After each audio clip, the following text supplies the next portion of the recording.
পর্যন্ত কি কখনো আপনারা শুনেছেন যে কোনো কর্মকর্তা পে স্কেলের জন্য আন্দোলন করছে বা দাবি করছে?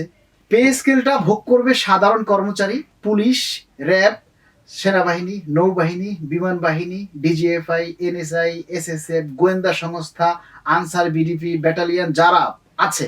একজন আন্দোলনরত সরকারি কর্মচারীকে একজন পুলিশ ধরে নিয়ে যাচ্ছে, তো সেখানে আপনি এরকম একটা ক্যাপশন দিচ্ছেন যে যে ধরে নিয়ে যাচ্ছে সেও কিন্তু এই পে স্কেল সুবিধাটা পাবে।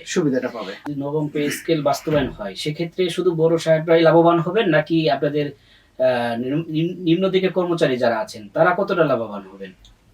খুব চমৎকার একটা প্রশ্ন করেছেন যে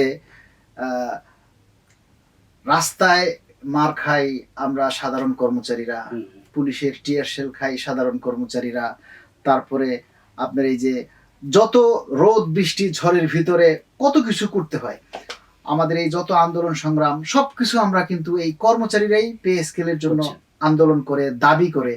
আজ পর্যন্ত কি কখনো আপনারা শুনেছেন যে কোনো কর্মকর্তা পে স্কেলের জন্য আন্দোলন করছে বা দাবি করছে? কেউ করে না। কিন্তু দিন শেষে তাদেরই লাভবানটা বেশি হবে। সবচেয়ে মজার কথা হচ্ছে যে পে স্কেলটা ভোগ করবে সাধারণ কর্মচারী, পুলিশ, র্যাব, সেনাবাহিনী, নৌবাহিনী, বিমান বাহিনী, ডিজিএফআই, এনএসআই, এসএসএফ, গোয়েন্দা সংস্থা, আনসার বিডিপি ব্যাটালিয়ন যারা আছে।